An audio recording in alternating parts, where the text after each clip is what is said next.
What is going on, everybody? Happy Wednesday night to you and yours. It is officially the offseason. They have a Super Bowl champion crowned. It is the wherever they play now. I think it's Los Angeles Rams. If you saw any highlights from the Super Bowl parade today, I don't think the people in Los Angeles know that the Rams play in Los Angeles, so I don't feel bad about saying St. Louis.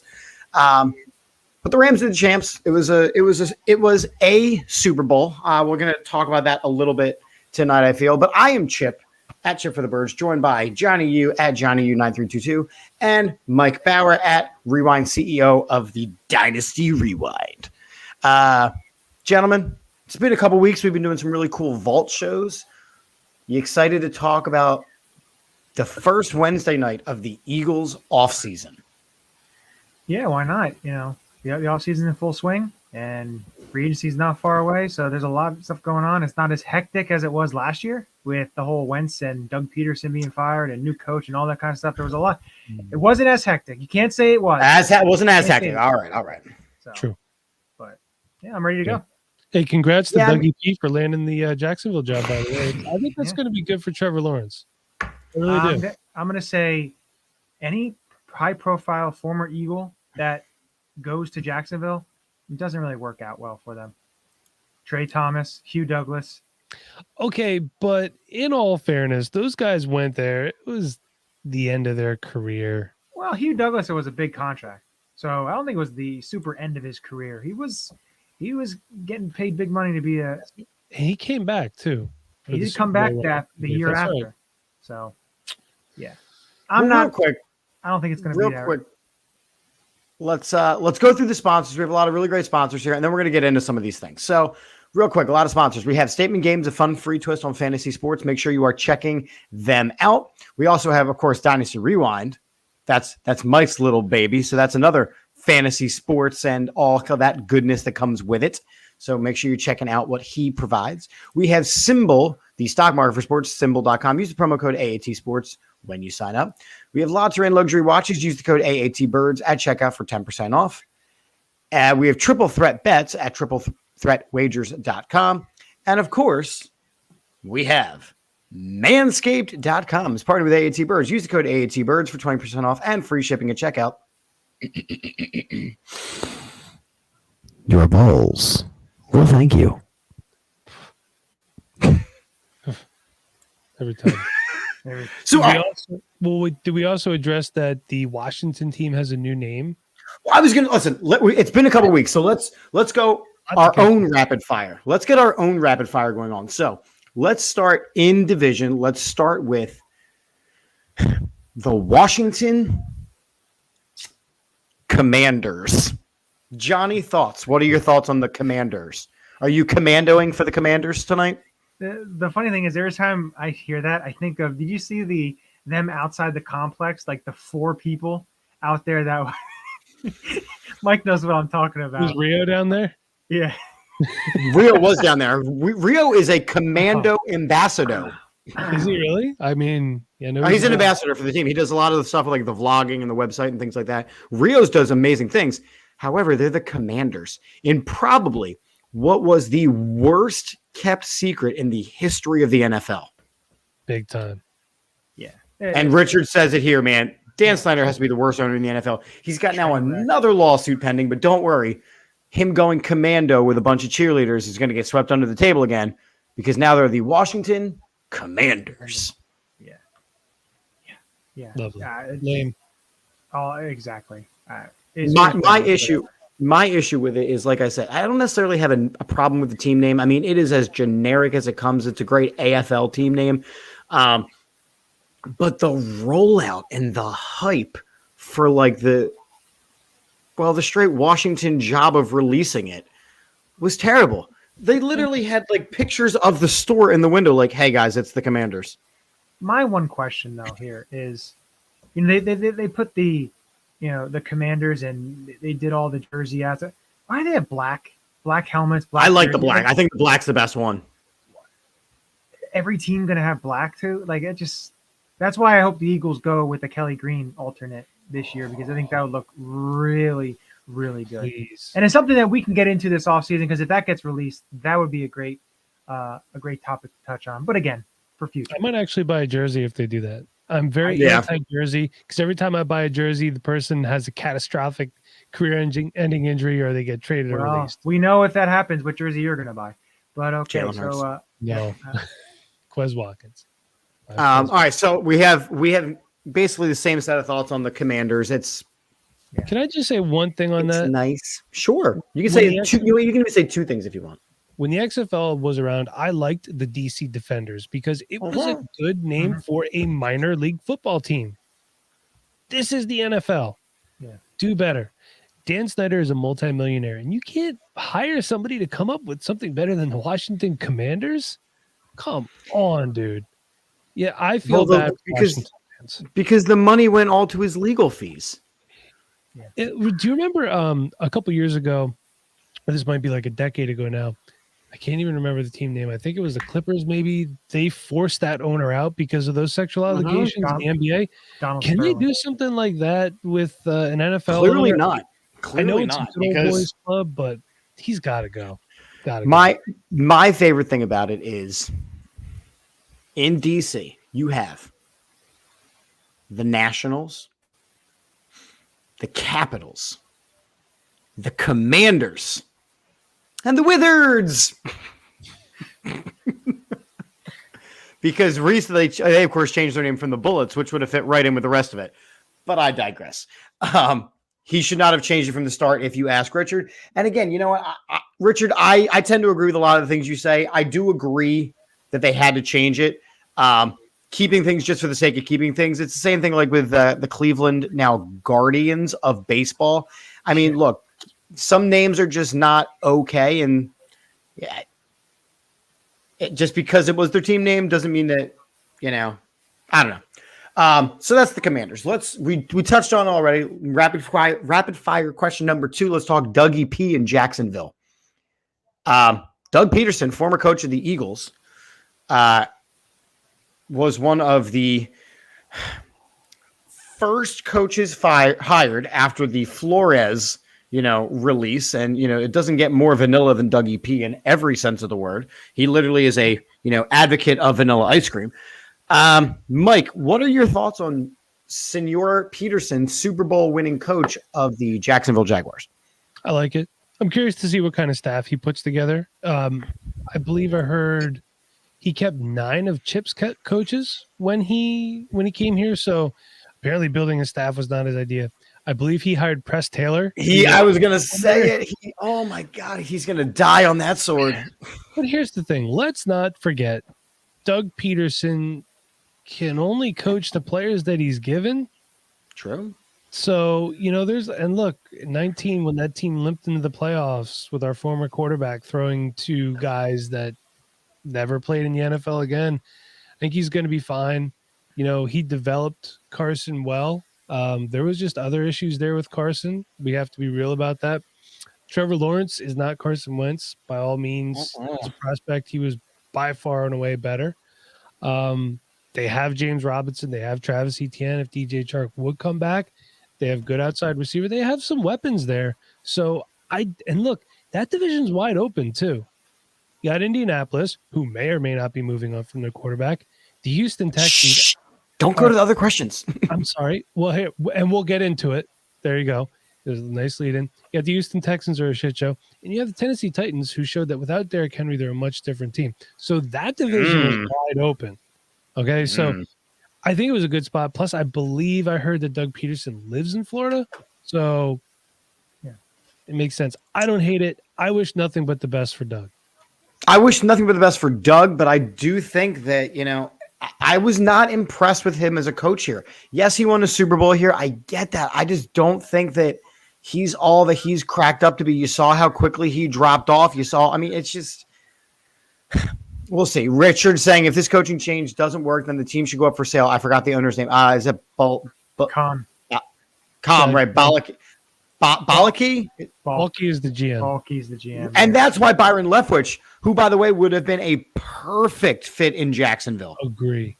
Hey, that's actually why I'm more upset about. Look, Doug Peterson had the resume to do it, But Byron Leftwich would have been the perfect coach of the Jacksonville Jaguars. Young players coach, motivational, huge winning track record.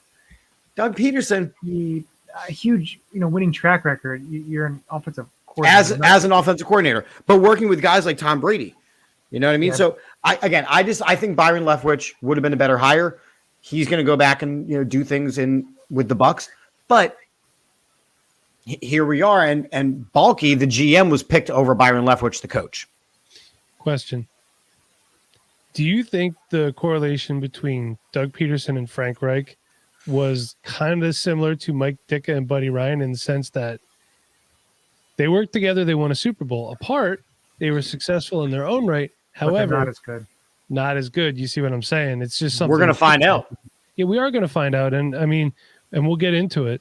I don't want to say too much, but it looks like Indy might be starting their own dumpster fire. Hold on. Johnny, what are your thoughts about Doug Peterson? To me, it's a good hire. The one thing, and I always go back to it, is a head coach that has won a Super Bowl has not won a Super Bowl with another franchise. So, and keep thinking it's never happened. So they've gone to Super Bowls with another franchise. Yeah. They've never won with another franchise. So that for me, that's what I think of. And, the staff he's putting together, Press Taylor, he gets way too enthralled with, and he did it with the Eagles, and that's why he didn't come back, because of the staff he wanted to bring too. He wanted to keep the same staff. And it's just the accountability with the coaches. That's what's going to be, it's going to be evident in Jacksonville. He's going to need to be able to have the coaches be accountable, because, if you lose in Jacksonville, I'm not sure how many people are going to really care. It's about the accountability, and we know that was something that Doug struggled with. We also saw Doug struggle with developing players, and with a young team like the Jaguars have, that's going to be a massive issue. Yeah, he's got a young quarterback, number 1 pick, and he's got a number 1 pick this year to do. When he had Carson Wentz regressed underneath of Doug Peterson. And speaking of Carson Wentz, let's talk about him a little bit, shall we? Mike, that's how you do a segue. Also, I want to say Jacksonville did hire Mike Caldwell as their defensive coordinator. That's a good pickup. That is a really good. I was kind of hoping that he'd run it back with Jim Schwartz. Until the name on the bottom is more important than the name on the top, as was with Jim Schwartz as the DC and Peterson, and all the talk about who's the guy. Caldwell's a coach, a former head coach in the NFL. I'm just saying. Carson Wentz. Mike Caldwell was the linebackers coach, I think, of Tampa. He used to play with the Eagles. Jim Caldwell. Oh, that's right. I mixed up my Caldwells. I apologize, gentlemen. It's all good. I told you I was tired tonight. We love Speaking of tired and not doing a job well, let's talk about Carson Wentz. So that's also how you do a segue. It's been one season. And I know this is one of our topics of the night, but I want to jump into this just a little bit. Carson Wentz seems to be on the outs of Indianapolis. Who could have seen this coming? Well, the Eagles won that trade.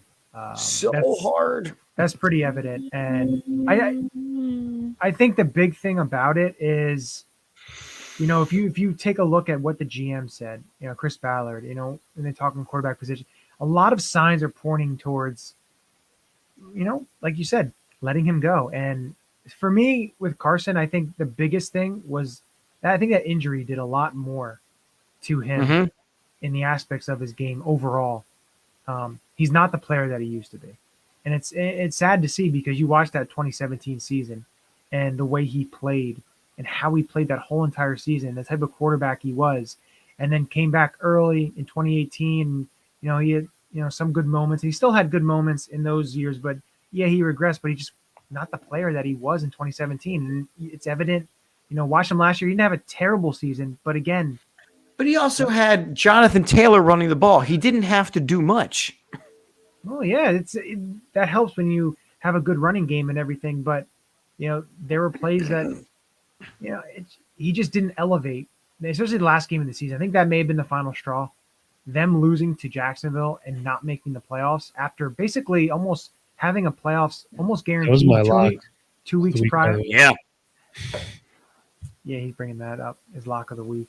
From what? Then Indianapolis was going to miss the playoffs. 2 months ago. But, but no, Hey, it's, small victories, man. the thing is, where is he going to go now? Well, so that was going to be my question: is Carson Wentz cooked? Because I've been listening to a couple things, and they're saying, well, actually, I'm thinking about last night. I was on Jeremy's show. I helped produce a show, and he said, Carson Wentz is a career backup. Carson Wentz will not back anybody up. Mental fortitude, ego will not allow him to be a backup quarterback in this league. So who takes on Carson Wentz at this point as you say, hey, thanks for showing up. You're the starter. There's spots right now he could walk into. Yeah. They need to go. Okay, here we'll name a few.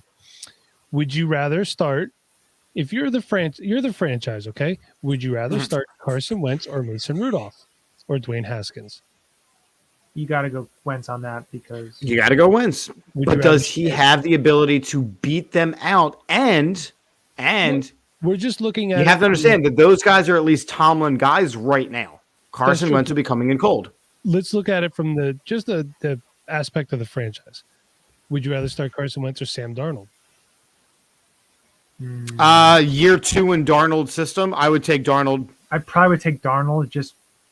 I probably would take Darnold just because I don't know, the Wentz. I don't know if he fits there. I think Darnold another year. I think him instead of Mason Rudolph or Haskins. I think those two guys easy. are. Yeah, I think they're a closer scenario when it terms of Darnold and Wentz. Carson Wentz or Taysom Hill? No, it's Taysom Hill. You don't want to start him. Jameis Winston, y'all. Yeah. Well, he's not under contract. Taysom Hill is. That's why I didn't say. I had another one too just a second ago. I'm blanking, but the fact of the matter is, how about Carson Wentz or Blaine Gabbert? Tampa Bay. Well, I think Kyle Trask is going to get that job, and he was a second round pick.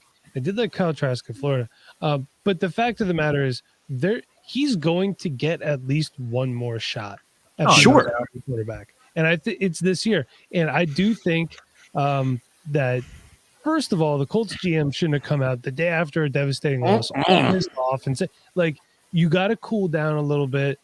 Don't say anything that's going to piss people off around the franchise. Just cool your jets. Let level heads prevail, because now what you're saying is if he's not the guy, you just took his trade value, whatever it was, and you just threw it right out the window, because all these other teams know, hey, we want this guy. We're just going to wait till they cut him, and we'll sign him cheaper instead of taking on the contract. Because you have March 19th, $15 million guaranteed. Yeah. So. And you know what? If you're mad at him or whatever, say, listen, you go to him, hey, look, we want to try to work this out. Would you be interested in restructuring? It's worth it to have the conversation. Yeah. Richard is asking, honest question, does he have a mental problem? Here's my answer. After what happened with Ben Simmons, I don't know what the phrase mental problem is anymore. That's a joke, by the way. I don't understand what is mental fortitude. I don't understand what is accountability. I don't understand what is being a complete and total chicken shit wuss ass. It could be the aspects of, if you look at a certain player, and you can't say he didn't work hard to get where he's at, but if you look at the situations that he was in terms of looking at a Carson Wentz, and you go to North Dakota State. North Dakota State is an absolute powerhouse. Year in and year out, they make the championship. So but not in major football. Okay, not in major football, but again, you think just because you go to Alabama or Georgia, you're going to be a good football player. That makes no I think sense. you have a better chance of it. You're already playing professional football at that point. Okay, then as a prospect, would you rather have Carson Wentz or Greg McElroy? Exactly. Greg McElroy. No, stop. I know. Stop. Or AJ McCarron. Carson Wentz or AJ McCarron. I think that those guys or Stetson Bennett. I'd have Stetson Bennett. Recency bias. Yep, exactly. Absolutely. Trash. Absolutely. But here's the thing. AJ Carson McCarron, Wentz, look, smoke show. It's the same thing that you're about to see in San Francisco, where they are going to give the keys to the kingdom to Trey Lance when Jimmy G just led you to the conference championship game. I'm not saying that Jimmy G should still be the quarterback there, but you're just saying, hey, Trey Lance is now the guy. And that's That's an issue. That's an issue for me. I think that Jimmy Garoppolo, of all people, is getting a pretty raw deal here.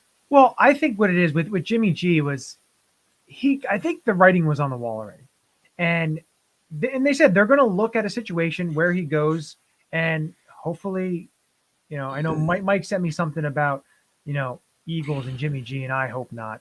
He's not for no. That's not an improvement. But again, we're going to be talking about this because the Eagles are always linked. Right now they're linked to different quarterbacks, and there's a bunch of quarterbacks that are out there in the talks, you see that with the Russell Wilsons, the Deshaun Watsons, the Aaron Rodgers, the Jimmy G's, is Kirk Cousins. Where is he going? Where's this guy going? So there's going to be a lot. Unfortunately, we're going to see it until either something happens or after the draft. They come out and say nothing's going to happen. Exactly. So we don't know, but the quarterback carousel is going to be crazy. But the fact with Carson Wentz is, and the mental fortitude and everything in there, yes, you're at North Dakota State, but again, you're winning at North Dakota State. You're up top. You're high. You get drafted number 2 overall. You're going to be the starting quarterback. They trade the starting quarterback, Sam Bradford.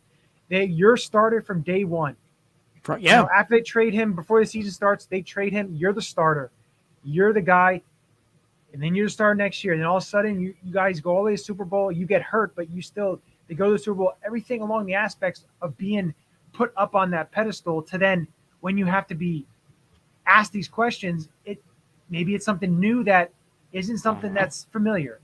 Is it a mental problem? I wouldn't say it's a mental problem because you can't really I think say. it's a mental weakness. I really do. I think it was you were the I kingfish for so long, and then all of a sudden people were like, hey, we kind of need you to do something here. And he doesn't know how to take that step. It's not ingrained in him. Some people can handle it. Some people can't. Everyone's built differently. Everyone's wired differently. To me, I just don't know. Is it the other aspect of it is not, does he really care about the game that much? Because if you don't have the will to care about it, and I'll even put Jalen and him in terms of the care aspect. If you have a guy, say the number 1 pick, say Trevor Lawrence's skill set with Jalen Hurts' work ethic, everything like that, right there you have a superstar quarterback. But I would agree with that. I'm just saying, then you just have Trevor Lawrence. Do you think Trevor Lawrence's work ethic is like Jalen Hurts? I don't know. I don't know. But I'm just saying, like, I'm not a Clemson or Jacksonville fan. Everyone's built differently, and that's the one thing you have to see. Unfortunately, does he care about hunting a little bit more than playing football? Some people, like I said, some people don't. This is just a job. That's all it is. And unfortunately, some of those players don't last that long when it's just a job and not something that they enjoy. Because it's a tough battle every single year, putting your body on the line. Sure. So, I got one for you, and FF Porkman agrees with your point there. I got one for you. Since we're playing, would you rather? Would you rather start in Tennessee, Carson Wentz or Ryan Tannehill? Ryan Tannehill. He's the perfect fit for that system, I think. I think he's the only thing holding that team back. Really? I do. He did have a bad playoff game. I'll say that. I think that he got them there with Derrick Henry out. I think that was a lot of the defense really playing out of their mind. But I don't see I think you saw a lot more of Miami Tannehill rather than that. And I agree. Tannehill stinks. All right. So you see, I'm sorry. I do want to say in the history of the NFL, I don't know the exact number. This past season, the Tennessee Titans started and dressed more players ever in the history of the NFL with COVID and injuries and stuff like that. So I think Mike Vrabel does need to be in consideration for Coach of the Year. He won it. Vrabel won Coach of the Year. You can see I'm out of the loop. Congrats. So not only is he in contention for it, but he actually won the damn thing. When did they announce that? How did I miss it? That was Saturday night before the Super Bowl. Oh, well, thanks to the ESPN app for not telling me. Yeah, he won Coach of the Year. TJ Watt won Defensive Player of the Year. That I did see. Cooper Kupp won Offensive Player of the Year. Your Triple Crown winner, and then your Super Bowl MVP. And then Man of the Year was Whitworth. Rookie of the year was Chase and Parsons, easily, not even a question. And your NFL MVP was Aaron Rodgers. They give I the don't know how I MVP to feel about quarterbacks. that. So Jonathan Taylor won not any piece of hardware. you're not get a running back. I would have preferred, if you're just going to go quarterback for MVP, I would have taken Tom Brady over Aaron. for this- what he this did. past year. Yeah. No, I agree with you there. And he But again, didn't- I think quarterback MVP it gets so watered down. Every MVP is a quarterback. Like It is. they're not necessarily the most valuable player. Good point. So And that's because- I was actually surprised that Stafford didn't win Super Bowl MVP. no, it should have been Aaron Donald actually. I'm Regardless of who it should have been or who ended up being, I was surprised that it wasn't Matt Stafford simply because you played quarterback in the Super Bowl and you won it. Well, he threw 2 interceptions. That's why he wasn't. If he either threw 1 interception or 0 interceptions, he would have been the MVP. We That's also the should way- remember there was a big portion of that game where Cooper Kupp was pretty quiet. Exactly. Well, the whole second and third quarter, the game itself just got a little stagnant. Yep. I did enjoy a nice nap during halftime because I'm old. So, I had a couple beers. I was tired. So let's get into some official Eagles news then. We've done some of these rapid fire questions. There was a lot of Eagles news that's broken since the last show that we did. So first off, and this is an interesting one because I have been personally up and down on this one since the news was released.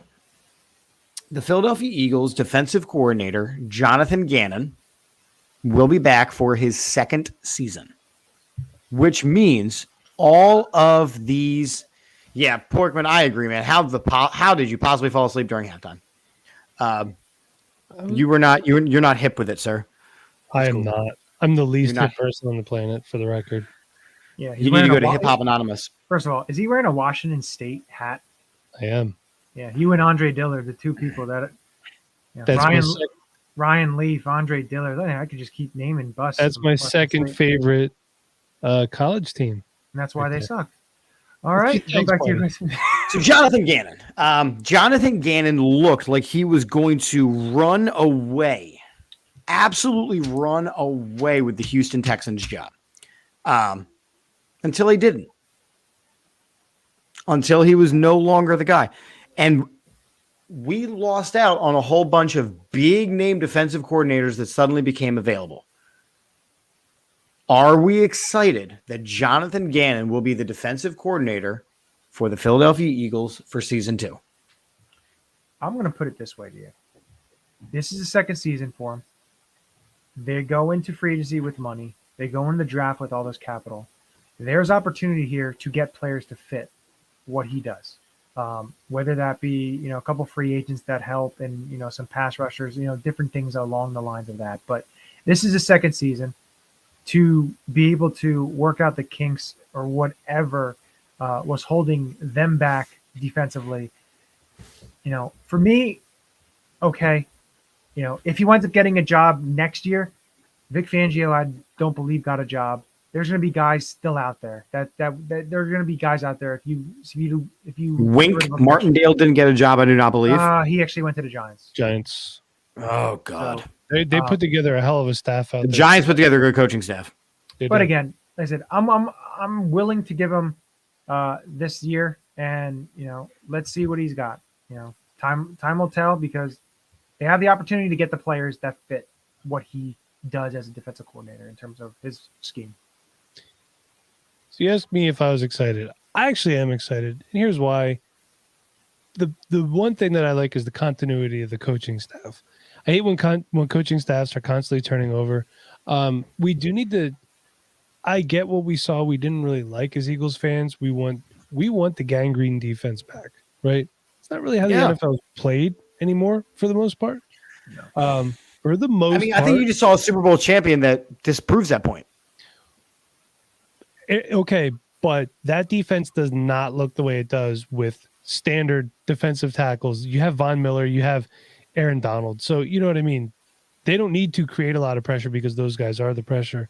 So that being said, I do think this season they're going to spend some money, like Johnny alluded to. They're going to draft. they did make some moves last year that on paper looked really good. You signed Eric Wilson, you signed Anthony Harris.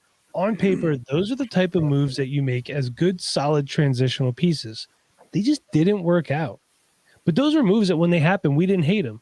We all said the same thing. He's going to be solid for us. They signed Ryan Kerrigan. He's going to be solid. He's going to be a good mentor.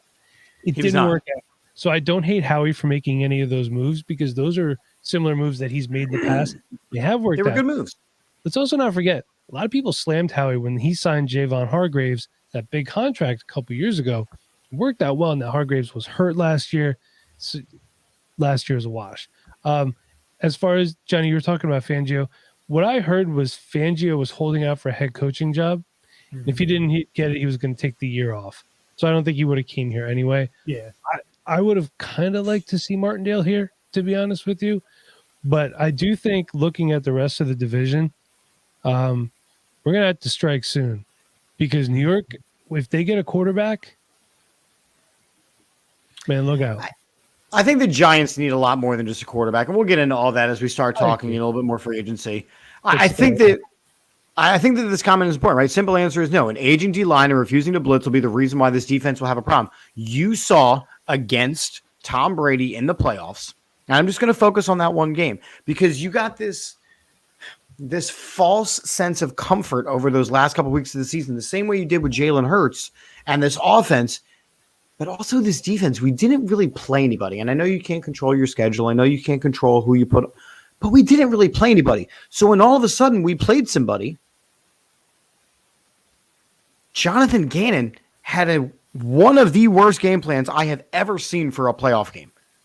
There was no adjusting. There was no blitzing. There was no even paying attention to what has ever worked against Tom Brady. And I know he didn't have the personnel for it. I am well aware of that fact. But again, what is to say that anything is going to change? Are they going to go out and get absolutely stud players? No, we're going to spend an entire offseason talking about who's going to play quarterback for this team because apparently in Philadelphia, there's only one position that matters. This team will not spend money or draft picks on defensive players that can contribute from day one, and therefore Jonathan Gannon cannot be a successful defensive coordinator for the Philadelphia Eagles. So I don't think that's quite accurate. They did sign a guy named Malcolm Jenkins who proved to be a very viable defensive piece for you. They did go out and trade for Ronald Darby during the Super Bowl year to pair up. They traded for Darius Slay, Javon Hargrave. You have Fletcher Cox and Brandon Graham. I know they're aging, but you put money into that.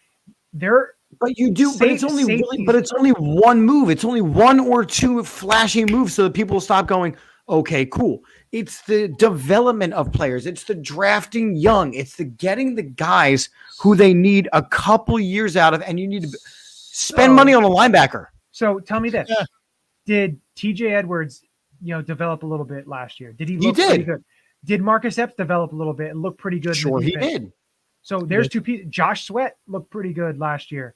You have certain younger pieces that if you get 2 to 3 quality free agents, a safety, maybe you go and get another edge rusher. In the draft, you get a linebacker or an edge rusher or a corner or another safety. There's ways, and I'm going to tell you right now, there's ways in a team who was in the Super Bowl last year. Now, I know the offense is different, and they're a little bit different of a team, but the Cincinnati Bengals went and they attacked free agency. And Correct. they got players, and weren't household names, but they developed certain players, but they also were able to sign players to be, quality upgrades to what they had before.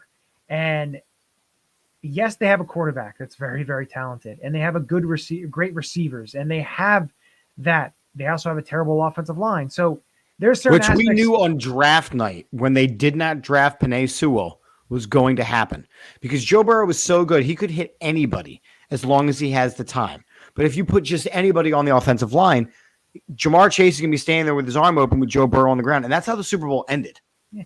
And the thing is, that's why I'm just saying you can't say they won't spend money on defensive free agents because they have in the past and they will. And I do expect them to sign 1 or 2 I'm not saying they're going to sign the top the free agents because, again, just because you sign the top free agent doesn't mean he's going to play astronomically better than the other guys. Because remember when they signed Malcolm Jenkins, the player everybody was asking for them to sign and pounding the table for them to sign was Jarius Byrd, who signed the free agent contract with New Orleans and didn't do a damn thing and looked awful. I believe he got hurt.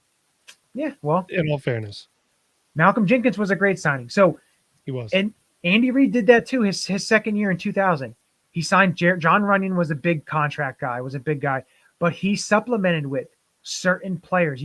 Drafted Corey Simon, and you still had guys on the roster, but they signed quality pieces of Carlos Emmons and players along the lines of that. And that's correct. That's what I'm trying to say is that's what they could do. They could sign a linebacker. They could sign a safety. They can draft a safety. They could sign or draft an edge rusher. There's still ways to improve this defense and to help Jonathan Gannon take that next step as a deep coordinator. Hey, Johnny. They also signed Mark Simoneau and Dhani Jones. Not in 2000, but I know that. But Peanut saying here that, again, we're talking about it right now. This defense needs a stud linebacker. You saw what a player like a Micah Parsons does for an entire team. Now, I am not saying that there is another Micah Parsons in the draft because he is an absolute freak of nature and he is a once-in-a-generation talent. I actually hope that he stays healthy because that's always my concern with an elite player like that. I just hope that he signs a deal somewhere else so that he doesn't stay healthy in Dallas. But this team is lacking leadership in the middle of their line. We know that. We have seen that. That is known problem. So, yes, you've got a Darius Slay, but on the other side, Nelson was okay. You have that aging defensive line. I just worry, like Portman, again, I keep bringing up the same comments and the same people, and I love it. We need defensive players with elite traits. The guys you named are average, and that's fine for right now. This team is not one or two players away. And that's why, as we get into some of these other topics tonight, I have an issue with going after a guy like a Russell Wilson or a Deshaun Watson, because we're not just a quarterback away. We are so many pieces that to mortgage it just to go, well, we have the best quarterback. This season is not what we need to do. It's the same way with the defensive talent. You got to find young guys and develop them past what people, he's going to be a nice player, but not every single player on your roster is going to be elite. Correct, but you need to have a couple. It can't be all complimentary players. Marcus Epps is a complimentary player. Name me how many elite trait defensive players does Cincinnati have on their starting defense? Doesn't matter. Again.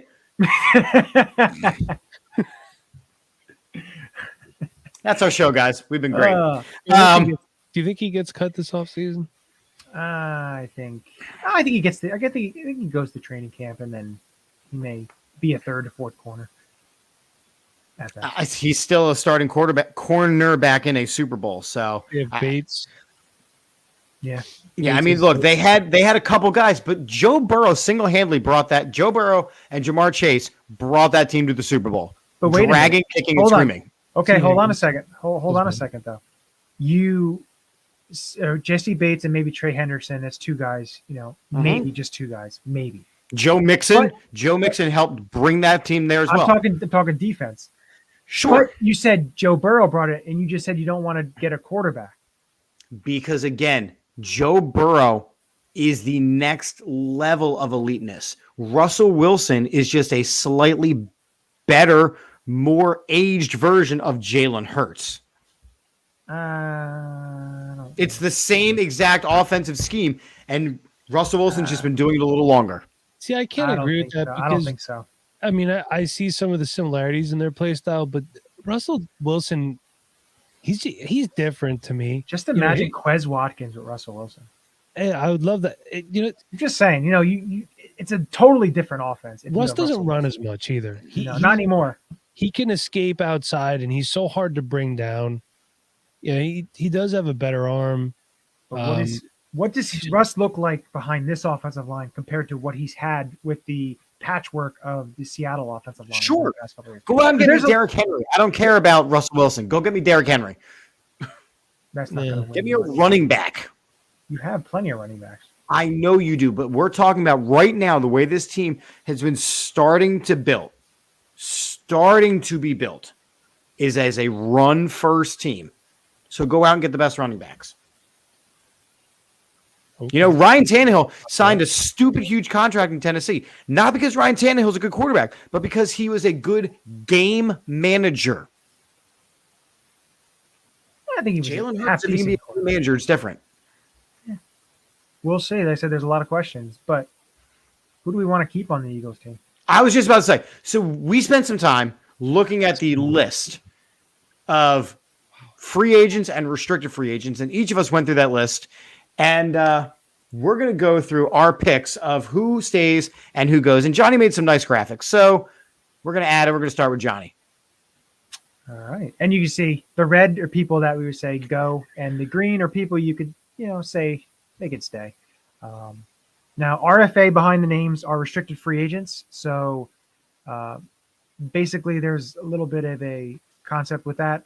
When they're a restricted free agent, if you tender them, another team could sign them away, but you may, draft compensation, all that aspect. So basically, if you restricted free agent, most likely they come back to your team, unless you decide to not tender them and they become an unrestricted free agent. As you would see, the two red guys on the bottom, for me, that would be the cause for that. Of course, Jason Kelsey's on there, but again, he's not going anywhere. But if he stays with the Eagles, which in all signs are pointing that is going to happen. So, of course, you keep him. I'm going to say Rodney McLeod. I'm going to say one of the safeties you keep. Rodney McLeod's a veteran. I didn't think he had a terrible season last year. But again, if you sign a top level safety and you have Marcus Epps, you don't have to, use him in the words of playing him 95% of the time. Derek Barnett, I think it's time to cut bait there. We've seen it. It's not working. Steven Nelson, in my opinion, I would, if you were able to get him back on a more friendly deal, maybe something of what they signed this year. I'm not trying to sign for $10 million a year, but again, if he were to come back, I do think he was a serviceable player. He was a good player. Anthony Harris, I just think that it was good to sign him. I thought he was going to be a lot better than he was. Ryan Kerrigan stunk. I'm not going to get whatever.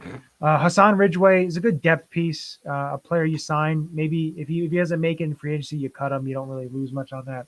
Singleton, Scott, and Herbig, all restricted free agents. I still think they give you they're very talented players. Singleton could be a great core special teamer. Not going to cost you a lot of money. Herbig is a great rotational offensive lineman, can play guard, has some time at center, both guard spots. So he's definitely a player I'd definitely bring back for depth along the offensive line. And Boston Scott, I think Boston Scott can play special teams. He can do a number of things for you, especially on the offensive side of the ball too. So he's something not going to cost you a lot of money. I'd keep him as well. Okay, and you're getting rid of Avery and Ward? Avery Ward, I think with Avery, he's gone because I think they sign a free agent that would fill his role. And I think Avery may get a lot of looks from 3-4 teams, and he may get a decent contract offer. So in my opinion, I think he tests the water. I think they let him test the water, and he goes on his way to another franchise. And Greg Ward, I think that's just it's done. Okay. We continue, and we go to me. Kelsey McLeod keeps. Kelsey is going to be buried underneath of Lincoln Financial Field by the time that he's done, and I'm okay with it. He is going to haunt the link for the rest of eternity, and I cannot wait because it will be in the Mummers outfit, and that will be fantastic. What's that? I said I'm fine with that. I'm fine with that. Rodney McLeod is a keep. When healthy, he is a above average to good corner safety. He's a guy that you build a defense around, not around, but you can trust him back there. You can trust Rodney McLeod back there, which, it's not ideal for safety play. But again, there we go. Derek Barnett, goodbye. Steven Nelson, goodbye. For what he's going to demand again on the market, I just think he can move on past him. Anthony Harris, I am keeping. because, again, serviceable safety. And right now, you don't have anything better. Marcus Epps is not going to be your starting safety. He is a special teams player at best and a mop-up player besides that. I just think that Marcus Epps is still not ready to take over. And I just like Anthony Harris as a character guy as well. He's a good guy overall, and you need character guys in your locker room. Kerrigan should retire last year. Ridgeway, you mentioned, is a nice depth piece. Well, you can get depth pieces with your 612 draft picks that you have. You don't need to waste more money on Hassan Ridgeway, no matter how cheap he may be. Alex Singleton, you're keeping, again, special teams, and you don't have any other linebackers on the roster right now. And you can at least trust him for tackles, as long as it's not in the passing game. Boston Scott, you're going to keep simply because he's Boston Scott, and he is apparently also going to die underneath of the link as well. Nate Herbig, you talk about depth at the offensive line. You see that offensive linemen come at a premium. That's what you saw in the Super Bowl. And Herbig's been pretty good when asked and called upon. I think nothing of Gerard Avery. I mean, most of the times I even forget he's on the field. And Greg Ward, I am so over Greg Ward. He'll have his 2 good games a year, but they don't have to be in the Eagles uniforms anymore. And that's how I feel it. Fair enough. Mike feels, or it looks like it says, me? My he? The font looks fun there. Do you want to say not a fan of this picture, mate, but my he, go ahead. You sent the picture to me, so yeah, this is all on you. The other picture that you picked was awful. Well, you sent me this one, and that's what it's going to be. All right, so we'll go through it. So Jason Kelsey, he's coming back, and I'm happy about it. I really am. I guess Nick Sirianni sent him more beer, so here we go. Rodney McLeod is important. You're talking about a quarterback of the defense in the linebacker facet, but this is the quarterback of the secondary. I think in a decreased role, he could be good. Draft a safety high. Let him learn under Rodney McLeod. There's nothing wrong with that. Derek Barnett, as much as I love Derek Barnett for what he's done for this team, I really had high hopes. This is not working out. He's going to get a good contract somewhere because he's a pass rusher. Pass rushers get paid. I would like to see Steven Nelson come back, but I don't think he's going to come back because I think he's going to want too much money. And, I wish that I should have told you to put a little asterisk here, John. If he could come back for the right price and do like a late signing again.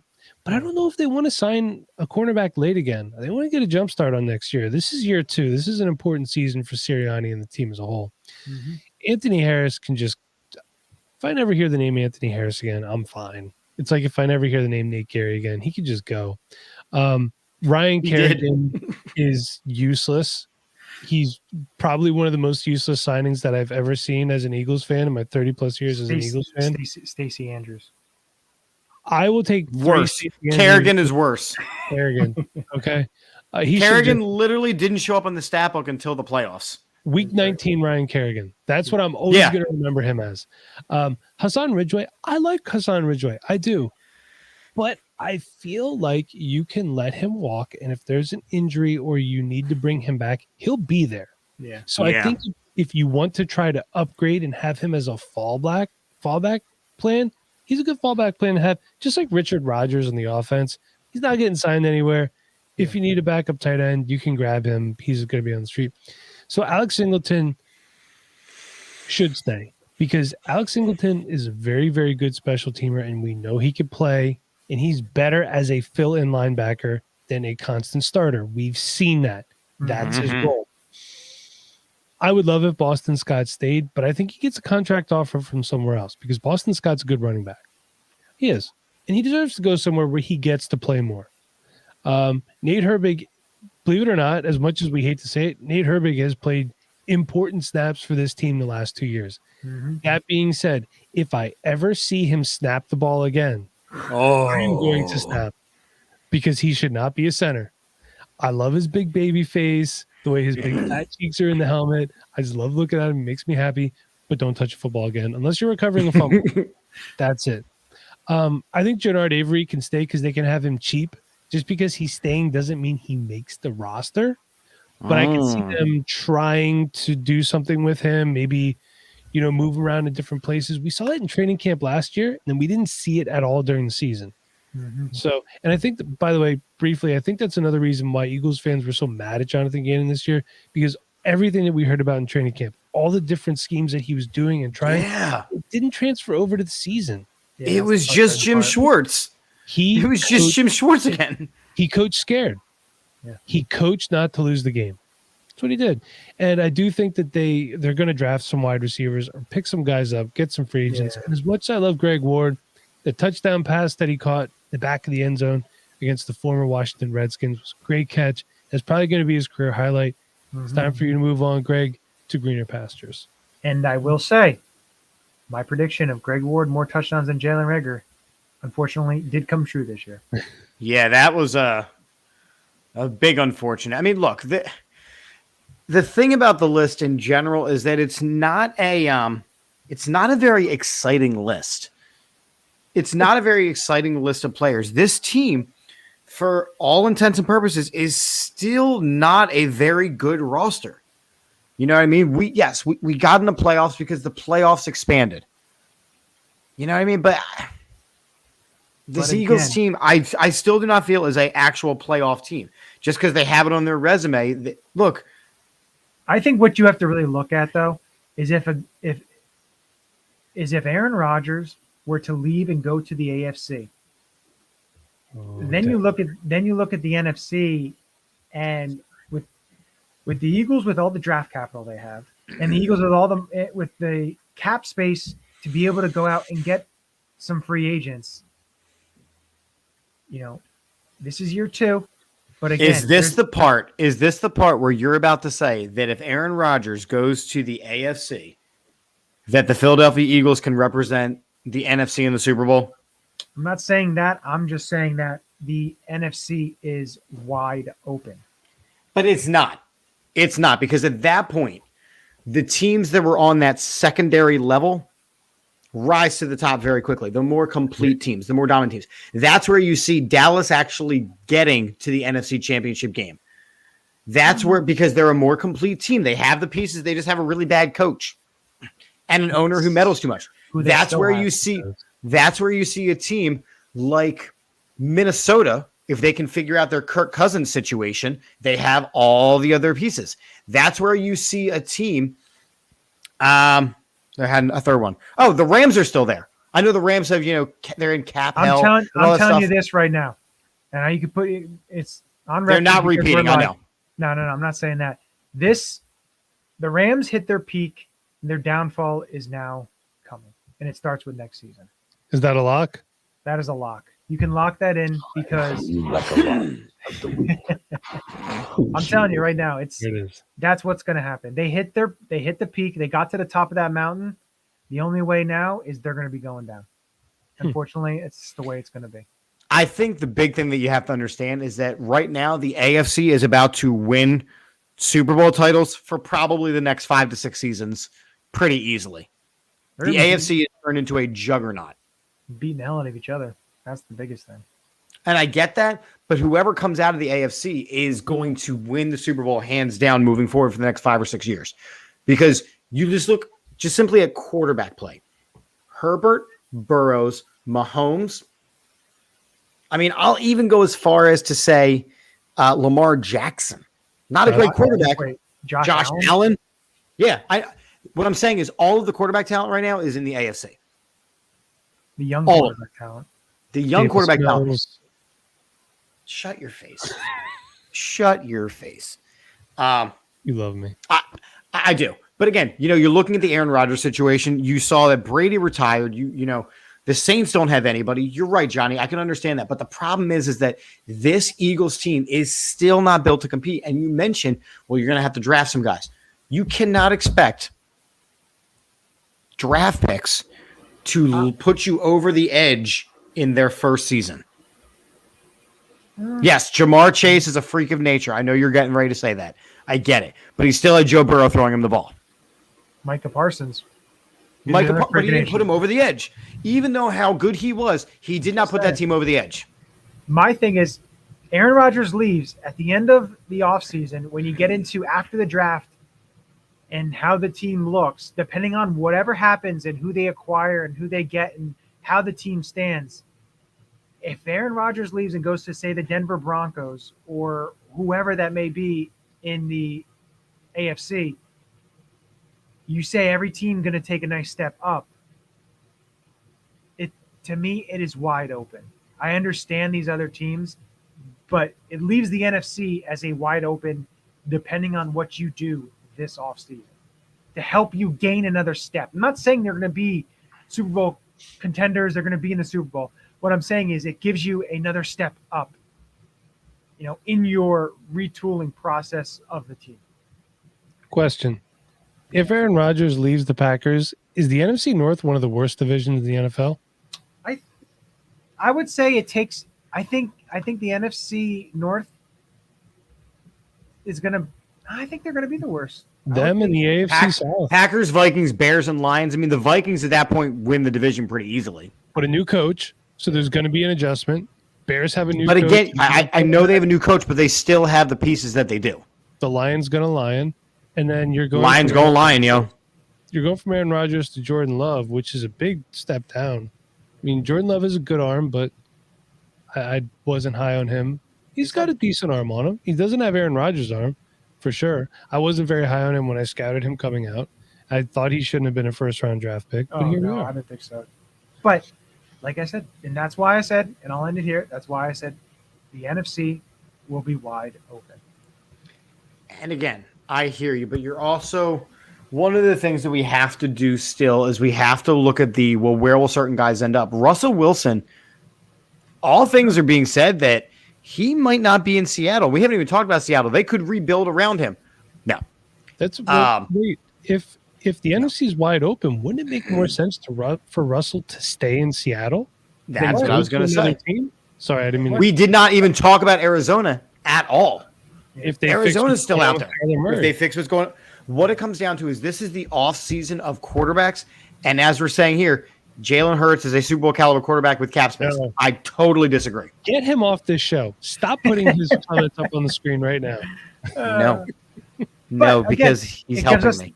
Thing is, it gives us the whole offseason to talk about this because it's going to be interesting to see where these chips lay and how these puzzle pieces fit. And it's going to be fun. To me, it's very interesting, especially it is interesting. 1 month from today, there's going to be free agency activity. So I can't wait. It's coming quick and it's coming fast, and you got to love it. That's what she said. And that's totally your sex tape. I've been watching Brooklyn Nine-Nine a little bit, so my bad. Peanut, I think this is a really good comment. Lots of draft picks and overpaid veterans equals another year of mediocrity. We're still years away from playoff contention. I'm not just talking about getting in because we got in. Getting in and actually competing. Getting in and actually competing, we're a long way off. We are more, I won't say we're a long way off. I will say that we are still way more than just a quarterback away. So when we're talking about Deshaun Watson and Russell Wilson and Aaron Rodgers and Jimmy Garoppolo and all of these guys, or Carson Wentz coming back, right? All these guys that could play quarterback for the Eagles. We are more than just a quarterback away. And believe it or not, there are other positions to fill. However, once again, this is going to be the offseason of the quarterback. And of course, Howie's got to get involved in it. But all I'm going to say, this offseason and what the Eagles have, this is set up where you can lay the foundation. Okay? You can lay the foundation because this offseason can help you be successful for the next 3 to 5 years.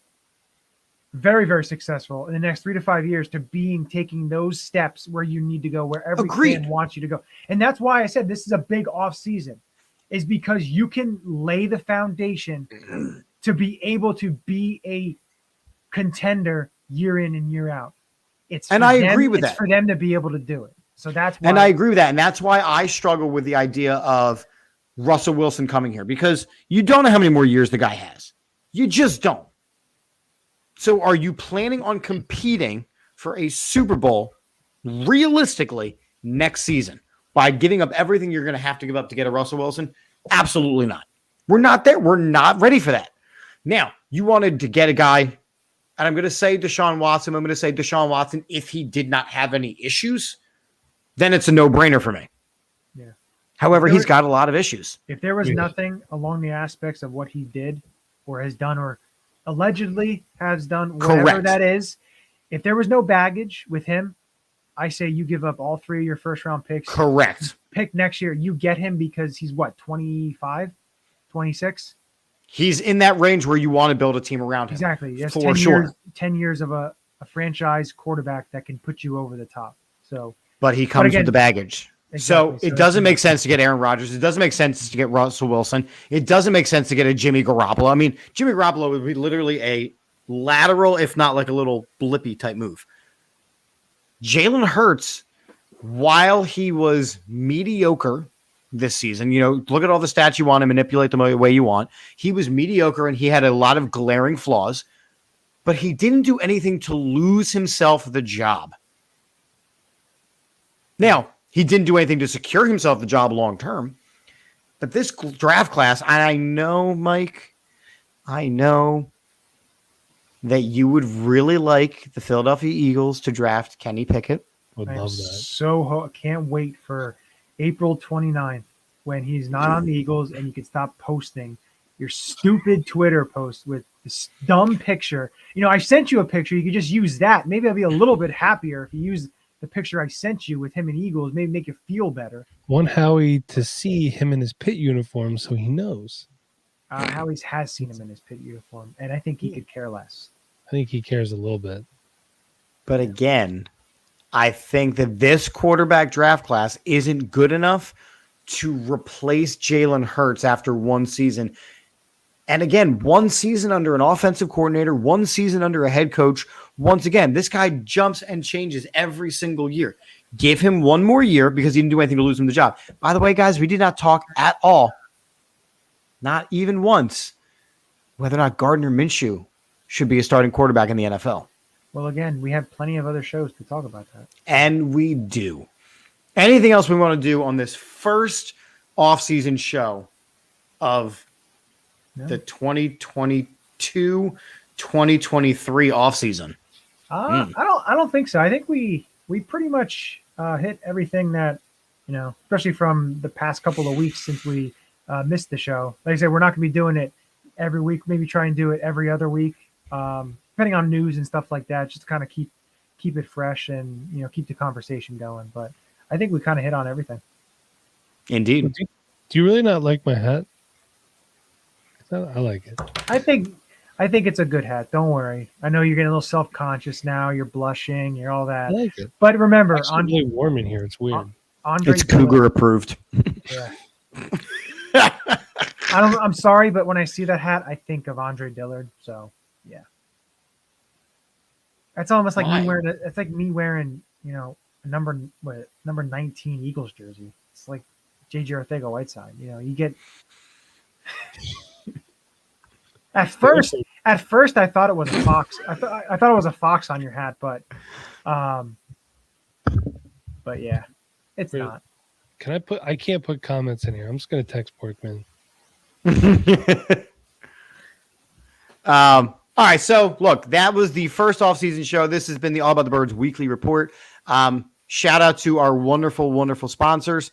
Again, Statement Games, a fun free twist on fantasy sports. There is a link in the bio. Symbol.com. There is a link in the bio. Use the code AAT Sports when you sign up. La Train Luxury Watches. Use the code AATBirds to check out for 10% off. There is a link in the bio. We also have TripleThreatBets, TripleThreatWagers.com, and of course, Manscaped.com. Use the code AATBirds for 20% off and free shipping at checkout. Your balls will thank you. Rest of the week, what do we got? Johnny, talk about the week rundown and even going into next week. What do we got? Some shows coming up on the AAT Sports Network. So I do know that Mike Barrera, I think Birds, Beers, and BS, we have that on Friday. So yes, Jeff indeed. and Peanut will be getting into it. I always love their show. They're always very fun.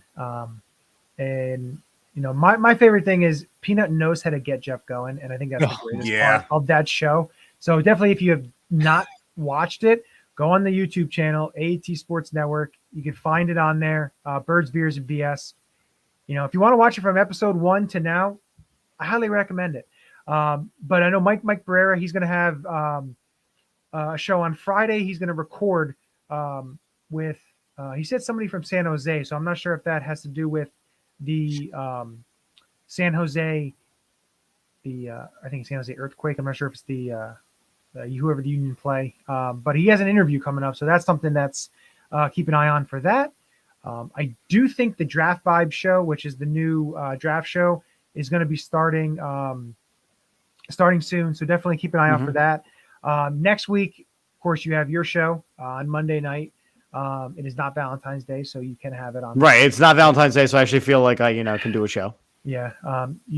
It's fake holiday, but tell that to your wife. Yep. Yeah, I did. The other thing is on Tuesday, I'm not sure with Burning Bridges, we're going to start going to every other week. We're going to stack it. So to have a lot of content available in terms of like this show too, every other week. And then next Wednesday, we have the Vault Show. Mike and I will be interviewing former Eagles offensive tackle, first round pick from 1991, Antone Davis. So that should be a fun interview with him. Talk about some things with him, his playing career, what he's got going on. He's got a son that's committed to play college football. So we'll definitely be able to talk to him about a culmination of things. So definitely check that out. And then, of course, our usual rundown for the rest of that week. But we got a lot of big things coming. We have some other shows in the works that I know Chip and I have been talking about. Mike and I have been talking about. We have some shows coming up. So definitely keep an eye out for that. They will be coming shortly. I don't remember agreeing to any of this, but sounds great.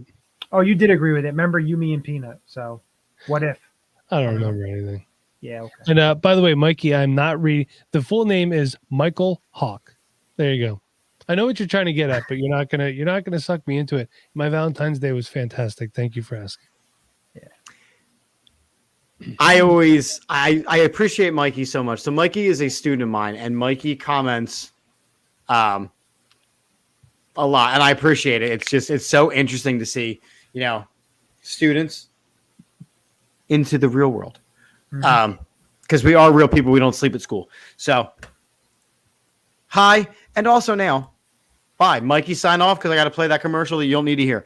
Guys, I'm Chip. That's Johnny. That's Mike. We'll see you guys next time. And as we end every show here on the AAT Sports Network and AAT Birds, we end a very positive and happy Go Birds. Kenny Pickett. Go Birds. Go Birds. Exciting news from our friends at Manscaped, who just launched their 4th generation performance package. This ultimate package includes the Lawnmower 4.0. You heard that right, the 4.0. Manscaped, the leaders in male grooming, have done it again to make your grooming game next level. Join the 4 million men worldwide who trust Manscaped with the new Performance Package 4.0 by going to manscaped.com for 20% off and free shipping with the code AATBirds. The Performance Package 4.0 by Manscaped has arrived, and oh man, it was worth the wait. Inside this package, you'll find the Lawnmower 4.0 trimmer, Weed Whacker ear and nose hair trimmer, Crop Preserver ball deodorant, Crop Reviver toner, Performance boxer briefs, and a travel bag to hold your goodies. First off, the new Performance Package 4.0 includes the new Lawnmower 4.0. This trimmer is insane, and dare I say, the greatest ball trimmer ever? Yeah, I said it. Their 4th generation trimmer features a cutting-edge ceramic blade to reduce grooming accidents thanks to their advanced skin-safe technology. The Lawnmower 4.0 has a 7,000 RPM motor, a new multifunction on-off switch, and can engage a travel lock. And it gives you the ability to turn the 4000K LED spotlight on and off when you need a more precise shave. Oh, and did I mention this trimmer is waterproof too? You thought that was good, but want to take your grooming game even further to the next level? The Performance Package 4.0 also includes the Weed Whacker to chop your worst weeds up top in your nose and ear. The Weed Whacker is also waterproof and uses a 9,000 RPM motor-powered 360-degree rotary dual-blade system. This nose and ear hair trimmer provides proprietary skin-safe technology, which helps prevent nicks, snags, and tugs in those delicate holes. Seal the deal with Manscaped's liquid formulations. their Crop Preserver Ball Deodorant before leaving the house, and Crop Reviver Ball Toner for a mid-game ball check. Trust me when I say this, fellas, your balls will be thanking you. Manscaped even threw in 2 free gifts to their Performance Package 4.0, the Manscaped Boxers and the Shed Travel Bag. Bring your comfort and boxers to another level. Get 20% off and free shipping with the code AATBirds at manscaped.com. That's 20% off and free shipping with the code AATBirds at manscaped.com. Your balls have been through enough this past year. Treat them with the best tools for the job with Manscaped. Your balls will thank you.